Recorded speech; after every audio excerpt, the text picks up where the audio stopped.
Pasamos entonces a la última presentación de este primer bloque, en donde Marcos Iceta, de Acciona Energía Sudamericana, quien es gerente de Ingeniería de Operación y Mantenimiento de Acciona justamente, nos va a presentar respecto de la propuesta que tiene Acciona para la zona sur, en el fondo del Sistema Eléctrico Nacional.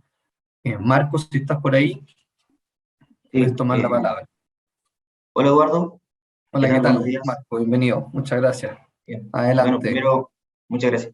Bueno, primero que todo agradecer el espacio que nos brinda SIGRE para poder participar en este seminario, ¿cierto? Y presentar una propuesta bastante interesante asociada a un automatismo en la zona sur, eh, y que obviamente nos permite entender el rol fundamental que entendemos nosotros cumplen estos esquemas en la transición energética que actualmente estamos viviendo.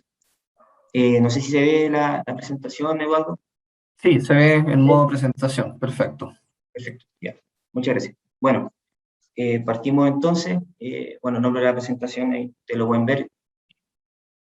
Trata de un automatismo que busca incrementar la generación eólica en la zona sur del CEN.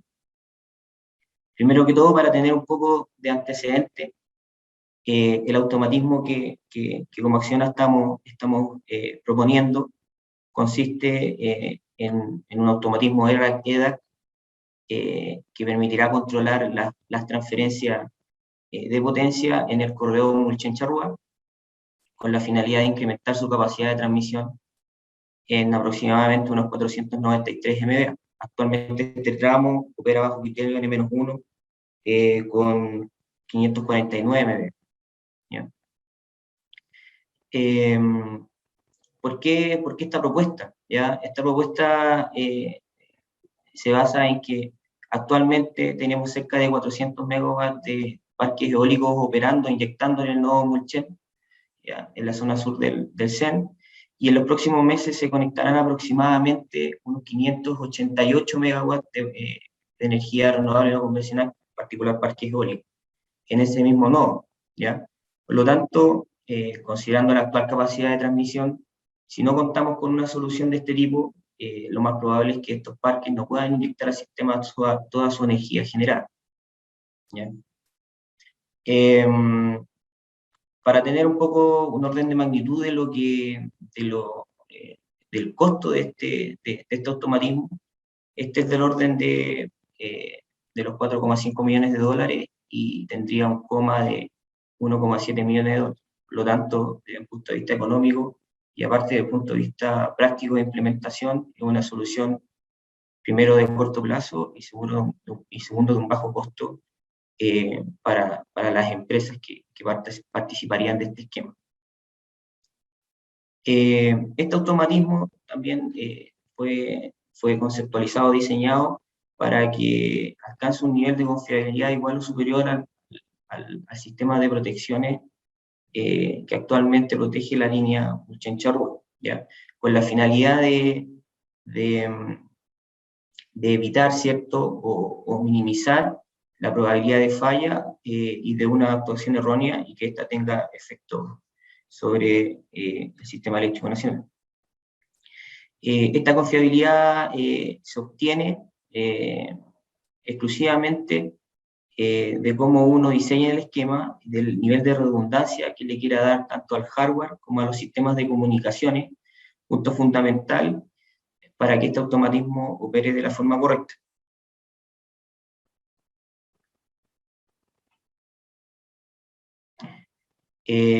Como ustedes pueden ver en la figura, esta sería una arquitectura básica del esquema, ¿ya? Este diseño cuenta con dos nodos de control y monitoreo que operarían bajo una modalidad hot standby, ¿ya? Ubicados en las subestaciones Charrúa y Mulchen.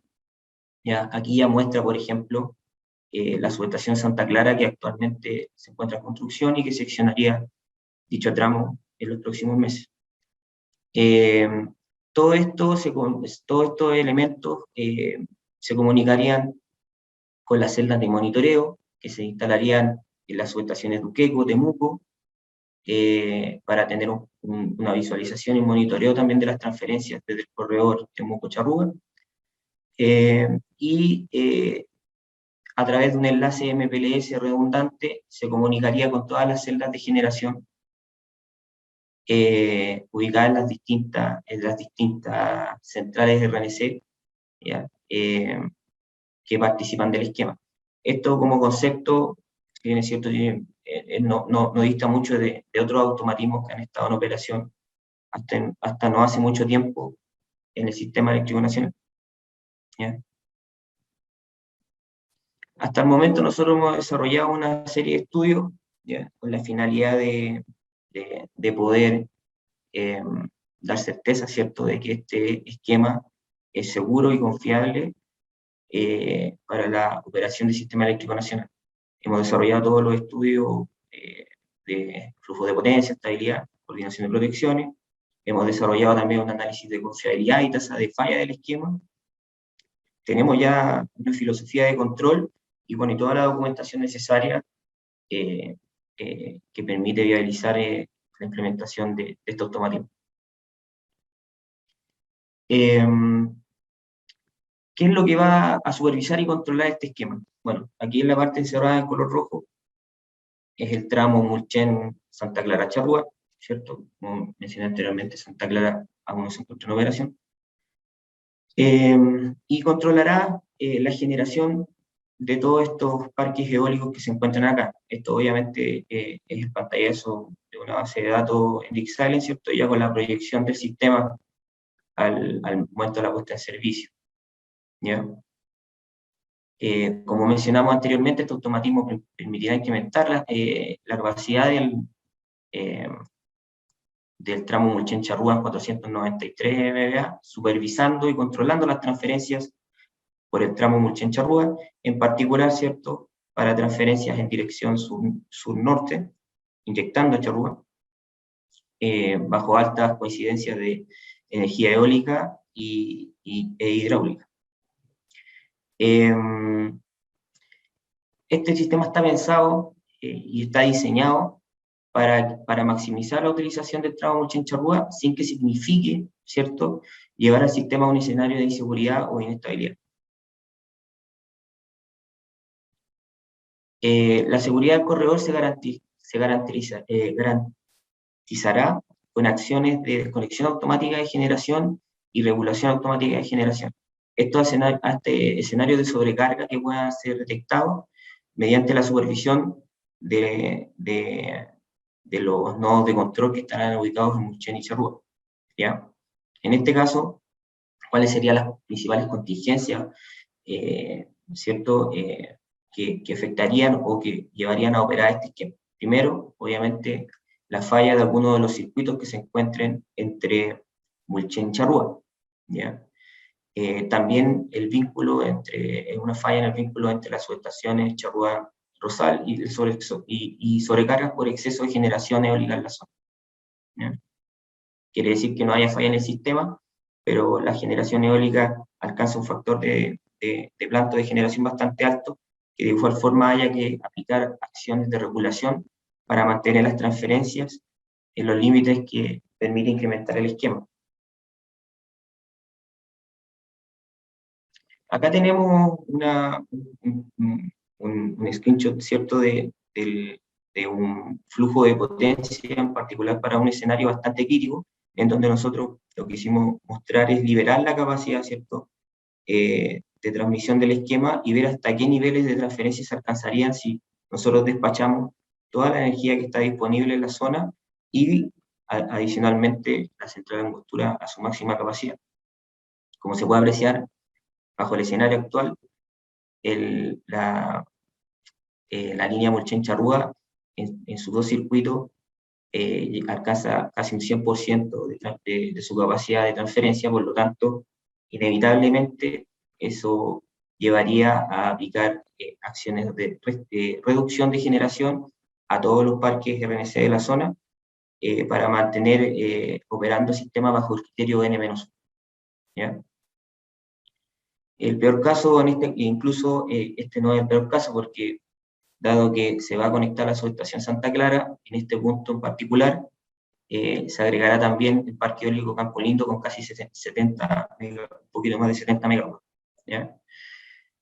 Bajo este contexto, nosotros aplicamos un criterio de que la capacidad de transmisión nosotros la queremos aumentar, pero sin llegar al 100% de la capacidad de transmisión de ese circuito. Por lo tanto, aplicamos un margen de seguridad del 10% a la capacidad máxima de transmisión respecto a la limitación de los TC del extremo Chapú. ¿Ya?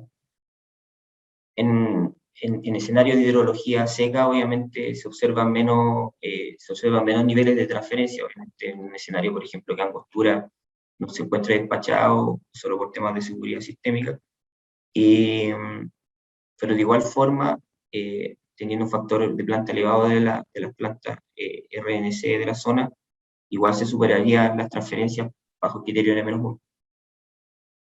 ¿Ya?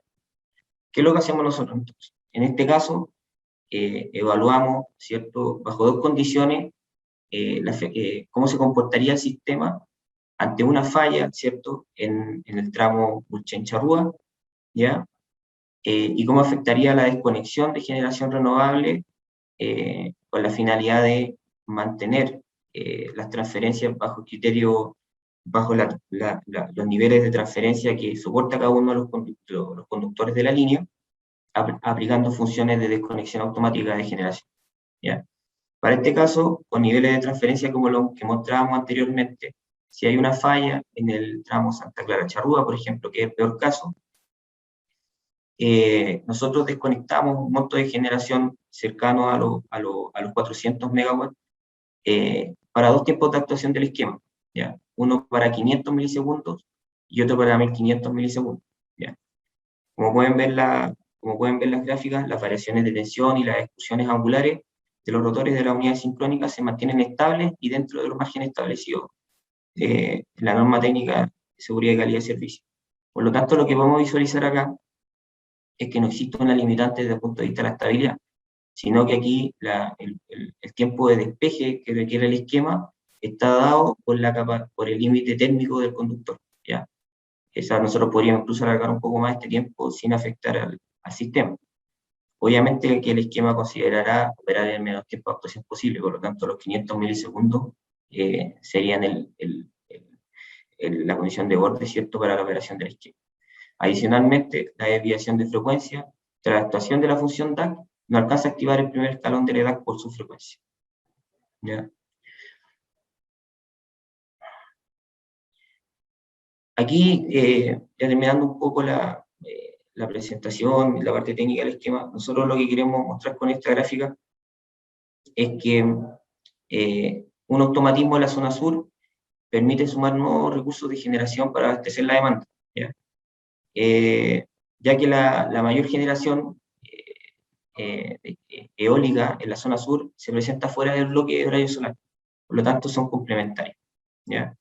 Esto va en línea con la finalidad de tener mayores bloques de energía renovable, de inyección de energía renovable no convencional al sistema a lo largo de las 24 horas del día, y no solamente estos piques que se generan en horario solar.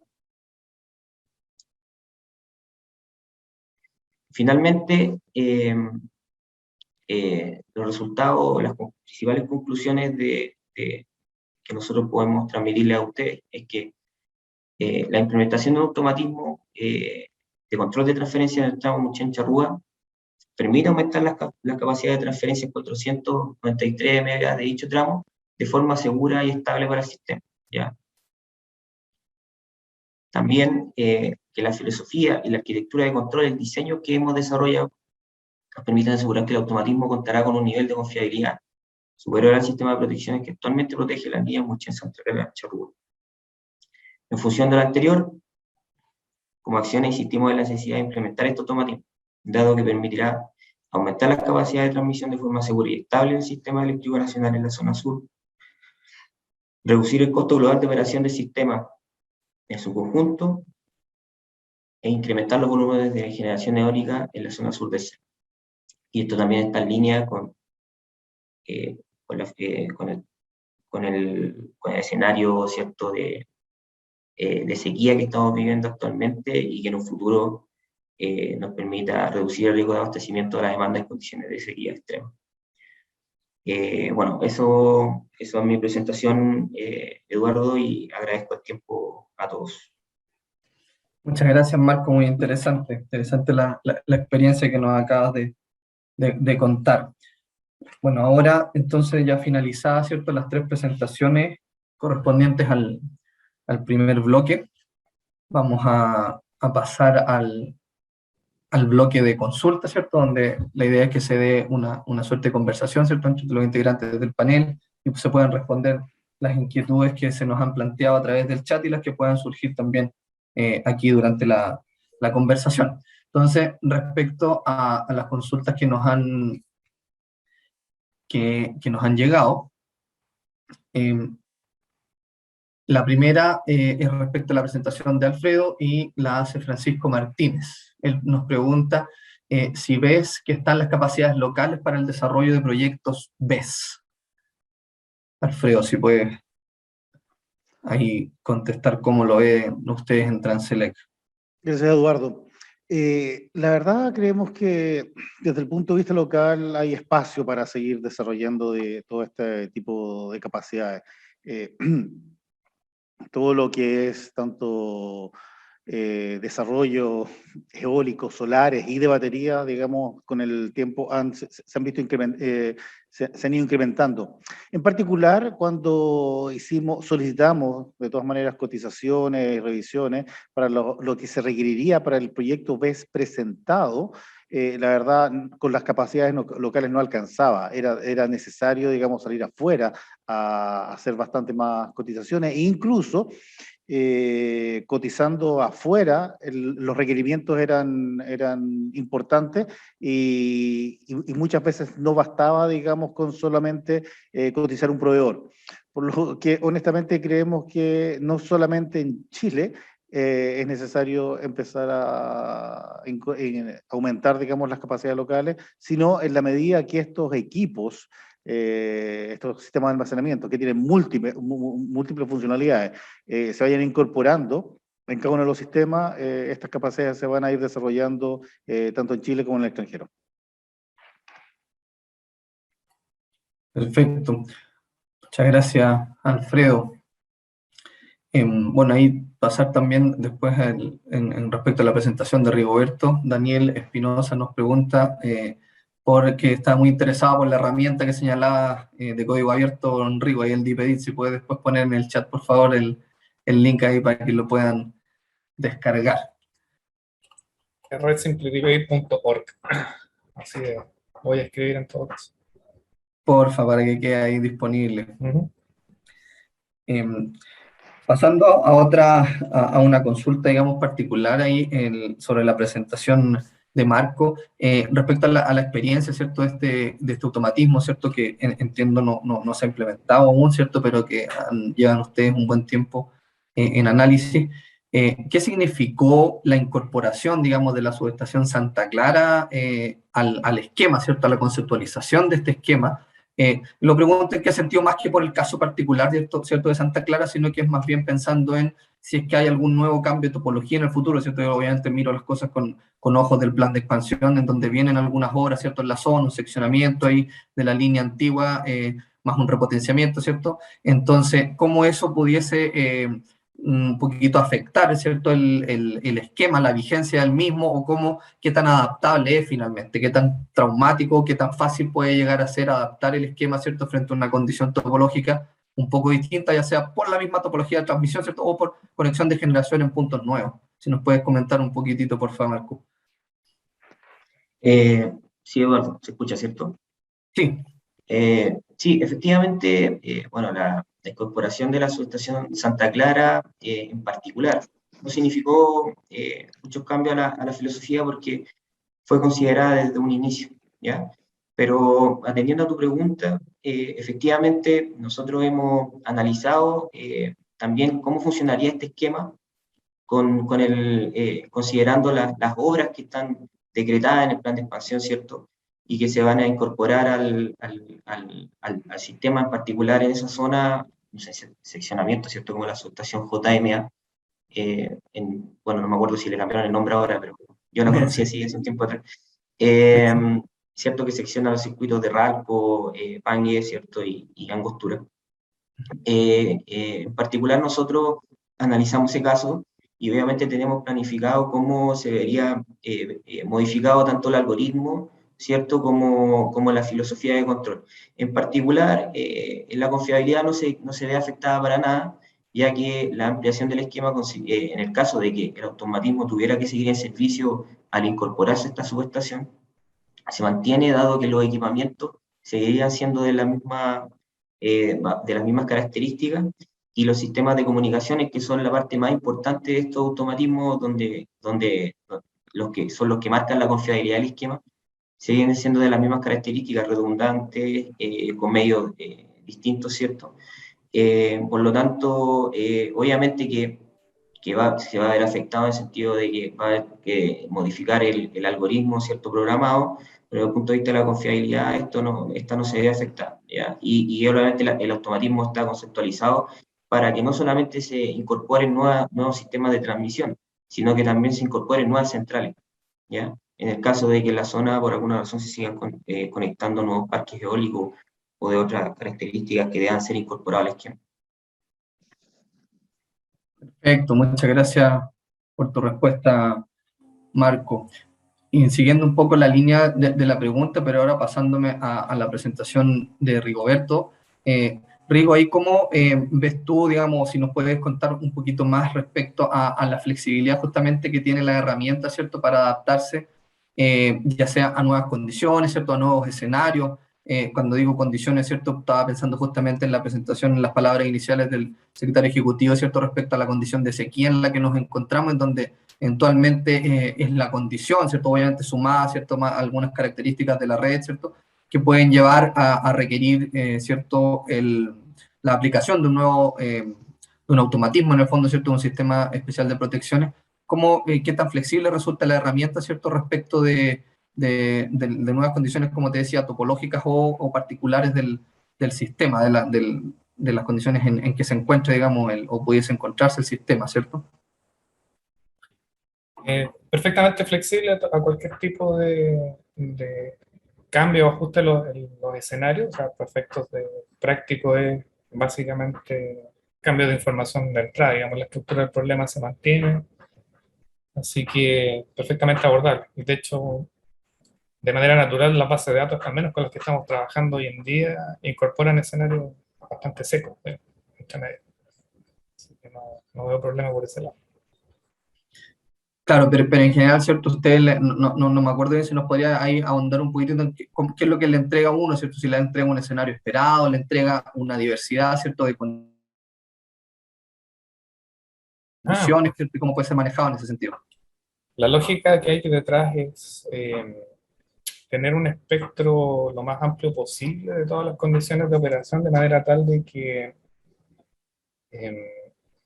de manera natural los recursos necesarios para hacer las acciones correctivas estén siempre disponibles ante cualquier configuración que pueda tener el sistema, obviamente que haya sido prevista, y cualquier forma de despacho. Alternativamente, y de hecho hay un trade-off ahí, sería forzar el despacho para que los recursos necesarios para gestionar las congestiones, o sea, perdón, gestionar las contingencias, estén siempre disponibles. De hecho, el criterio N-1 es una forma de hacer eso. O sea, tú limitas a priori la capacidad de transferencia y de esa manera condicionas el despacho para proveerte de la seguridad que necesitas.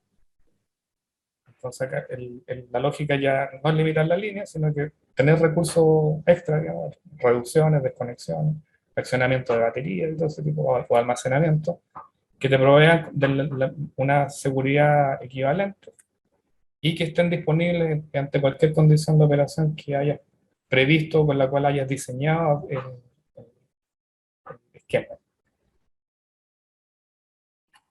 Perfecto. Muchas gracias, Rigo. Ahora, yo igual tenía preparada una preguntita también, un poco más general, ¿cierto? Que tratando en el afán, ¿cierto?, de buscar un poquito congeniar, ¿cierto?, las distintas presentaciones.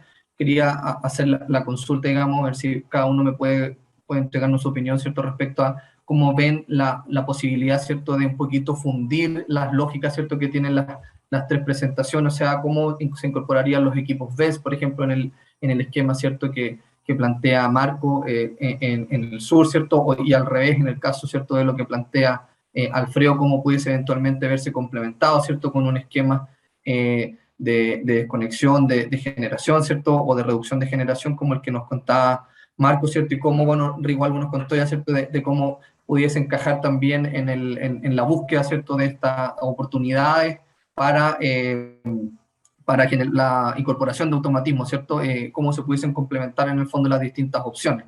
No sé, por quién partimos, por Alfredo, digamos, siguiendo el orden de las presentaciones, si nos puedes contar un poquito tu opinión, Alfredo. Perfecto, gracias, Eduardo. Desde el punto de vista de la propuesta y de cómo fundirla, en la medida, yo entendería en la medida que el coordinador considere necesario empezar, digamos, a incorporar y refundir, digamos, algunas de estas propuestas porque el sistema lo necesita, porque hay riesgo de demanda. Por supuesto, es algo que se puede empezar a explorar. De hecho, yo recuerdo que en alguna de las conversaciones que sostuvimos precisamente con ustedes, Eduardo, con tu equipo, fue una de las alternativas revisándose. Estamos en un momento particular, estamos en un momento que podría llegar a tornarse crítico desde el punto de vista de la sequía. Ahora, como transmisora somos un poco más cautos, un poco más, preferimos ir con más cuidado, ya que consideramos que mientras no haya riesgo de desabastecimiento, que entendemos por lo menos es el caso particular, creemos que es necesario siempre mantener, digamos, los criterios de seguridad. Es importante mantener el criterio N-1 o condiciones que minimicen, digamos, cualquier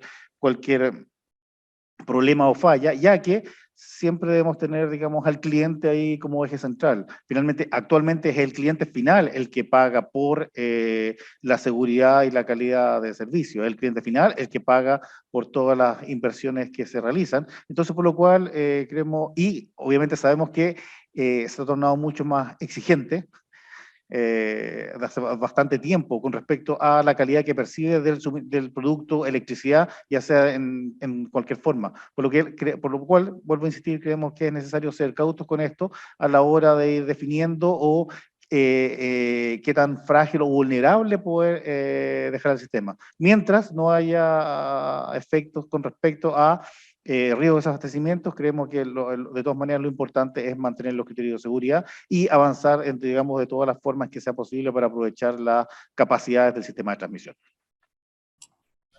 Perfecto. Muchas gracias, Alfredo. Rigo, ¿cómo lo ves tú? O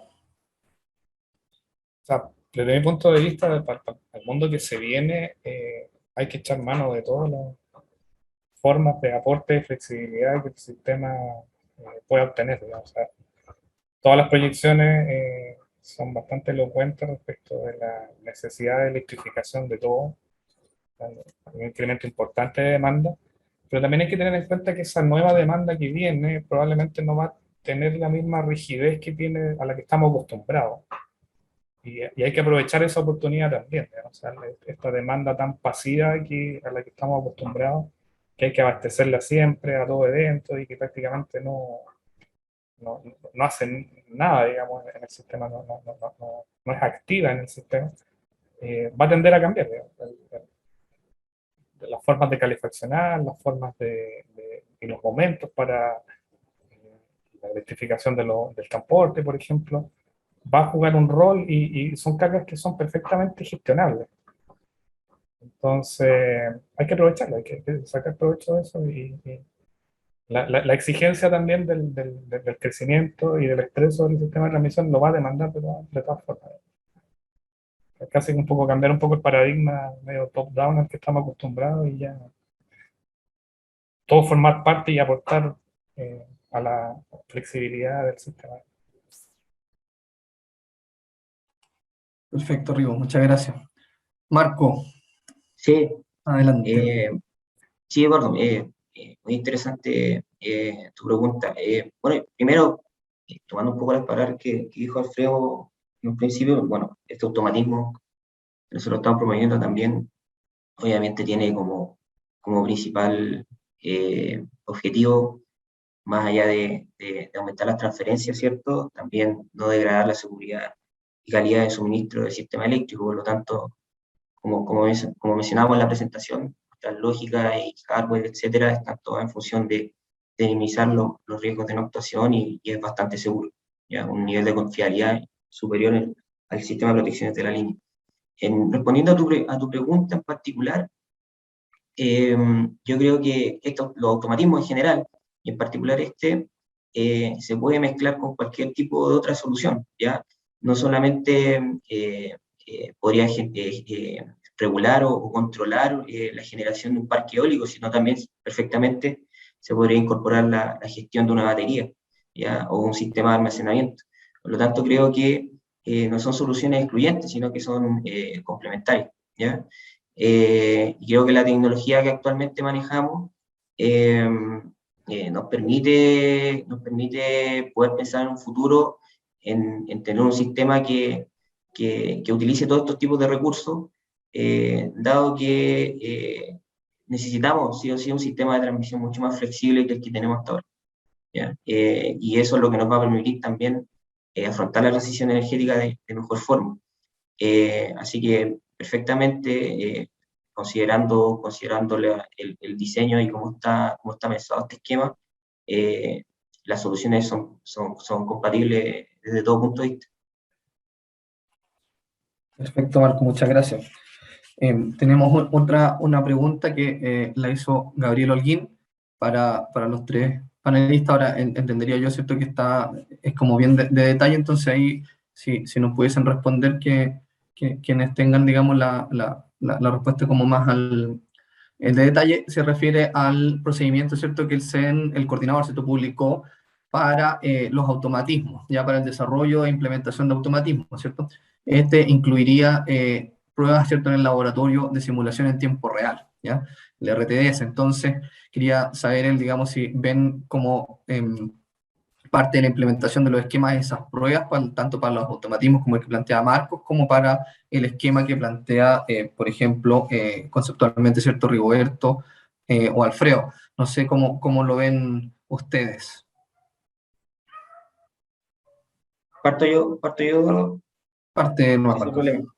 Sí, efectivamente estos esquemas particulares, el automatismo, ¿cierto? Y como pregunta, ¿cierto? Gabriel, hay una serie de aspectos técnicos que el procedimiento del coordinador solicita cumplir previo a la puesta en servicio. Tiene diferentes etapas. Una etapa que son las pruebas FAT y luego las pruebas SAT, en cualquier tipo de equipamiento. Y efectivamente durante las pruebas FAT se piensan realizar pruebas de simulación con la finalidad de verificar correctamente el comportamiento de este esquema previo a su implementación. No obstante, ahí hay que considerar que estos esquemas tienen diferentes tipos de equipamiento, ya, celdas de monitoreo, celdas de control, celdas de generación que se instalan en distintos puntos del sistema, ¿ya? Por lo tanto, más allá de la prueba FAT, que obviamente es importante realizar a nivel para verificar el algoritmo, verificar una serie de situaciones que se pretenden que no ocurran durante la puesta en servicio. Luego también se realizan pruebas SAT, ¿cierto? Ya con el equipamiento instalado y con las señales de corriente viendo realmente desde la línea y se realiza una marcha blanca, ¿cierto? En donde se hace verificaciones del algoritmo solamente realizando mediciones y no haciendo actuaciones directas sobre el sistema. Efectivamente está considerada dentro de su desarrollo todas estas pruebas que menciona Mario. Muchas gracias, Marco. No sé, Rigo o Alfredo, si tienen eh, alguna respuesta también a la consulta que hizo Gabriel. Yo en particular no tengo mucho que aportar ahí al respecto, porque nosotros la lógica del problema que estamos planteando y tratando de resolver es como el problema anterior, al llegar a la implementación específica, digamos, y de hecho una de las cosas que se buscaría precaver con ese tipo de análisis es que las respuestas no sean tan locales, digamos, que sea un poquito más centralizado todo esto y no nos llenemos de cosas que después vamos a tener problemas para coordinar. Eso sería como lo que podría aportar a la consulta. Muchas gracias, Rigo. Alfredo. En mi caso, Eduardo, no estoy del todo interiorizado con el procedimiento que menciona Gabriel. Sin embargo, nos parece, aquí hablando, digamos, por la empresa como transmisor, nos parece, digamos, muy adecuado el que se puedan incorporar todos los procesos y requerimientos necesarios para poder verificar el adecuado comportamiento de todos estos esquemas.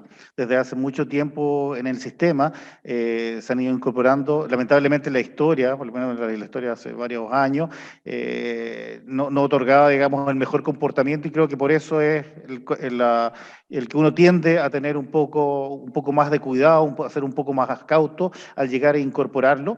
Sobre todo en particular porque cuando se aplican sobre líneas de transmisión, estamos hablando, no se aplican sobre cualquier línea de transmisión, se aplican en particular sobre algunas de las principales líneas, en las cuales si puede llegar a haber algún error, no va a dejar fuera, digamos, a una comuna y a veces ni siquiera a una ciudad, a veces deja fuera varias ciudades o el sistema completo. Entonces, creo, me parece de todas maneras muy conveniente el que se puedan implementar, digamos, las máximas rigurosidades y chequeos a la hora de revisar cualquier, digamos, automatismo. Perfecto, muchas gracias, Alfredo. Y Marco levantó la mano, algo le faltó por Sí, comentar. que ahí tengo una discrepancia con Alfredo en realidad, porque la experiencia en Chile, por lo menos, de automatismo de este tipo ha sido bastante buena. De hecho, hasta no hace mucho tiempo atrás, a partir del 2016, estuvo operativo en la zona norte del CEN, cuando todavía no llegaba la interconexión del sistema de 500.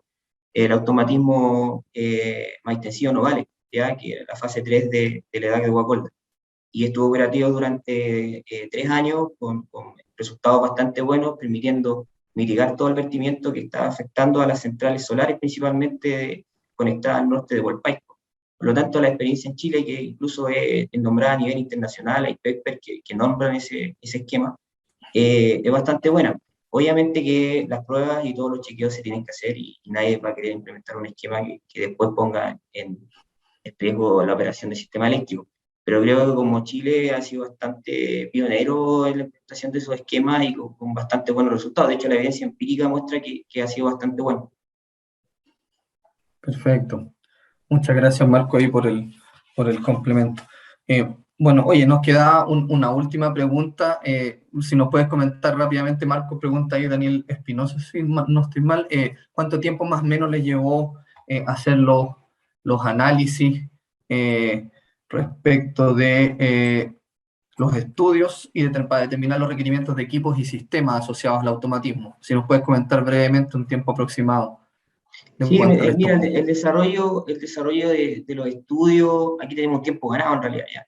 El desarrollo de los estudios y toda la ingeniería básica, ¿cierto?, que desarrollamos, casi detalle, demoró alrededor de unos 3 meses, un poquito más.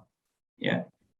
Trabajamos en paralelo, a medida que obteníamos los resultados de los estudios sistémicos, obviamente nos veníamos diseñando todo el sistema de control y definiendo el equipamiento necesario para cumplir con lo que antes habíamos mencionado, a nivel de confiabilidad. Perfecto, muchas gracias. Bueno, estamos un poquitito pasados en el tiempo. Les quiero, ¿cierto?, primero que todo agradecer a los panelistas, ¿cierto?, por sus presentaciones y por la grata conversación que se ha dado aquí respecto al tema que nos convoca, y también a quienes han atendido también a este primer bloque del seminario, dando por finalizado, ¿cierto?, este primer bloque. Juan Carlos, adelante para continuar, no tomarnos el micrófono mucho más. Muchas gracias, Eduardo, muchas gracias, Marco, Muchas gracias, Rigoberto, Alfredo. Excelente discusión.